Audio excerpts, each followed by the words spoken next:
Pero at nakasuot ng puting t-shirt ang pumasok sa jewelry store. Naglakad siya at tila sinilip ang mga nakadisplay na alahas. Sinilip din niya mga alahas sa isa pang showcase display sa may entrance at kinausap ang isang staff. Ilang saglit pa, binuksan niya ang pintuan at tinawag ang mga kasama niya. Grabe no.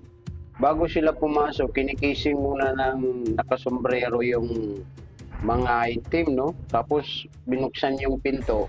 Yun na, pumasok na yung mga kasama niya, no? Tatlong magkakasunod na lalaki ang pumasok. Nasinundan ng dalawa pa na parehong may bitbit na plastic bag. May kasama pa silang babae, no?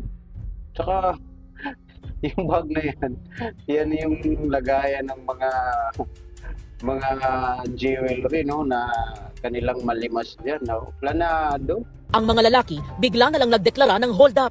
Naglabas at nanutok ng baril ang unang pumasok na lalaki sa shop. Pinasok nila ang isang gate kung saan nakapwesto ang dalawang empleyado.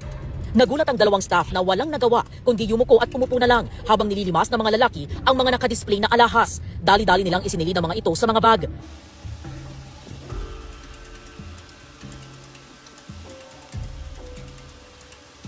Nakuha rin nila ang ilang cash. Maya-maya, isa-isang lumabas ang mga lalaki sa binasag nilang glass door.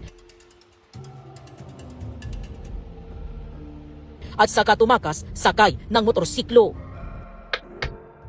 Grabe, si Manny, no?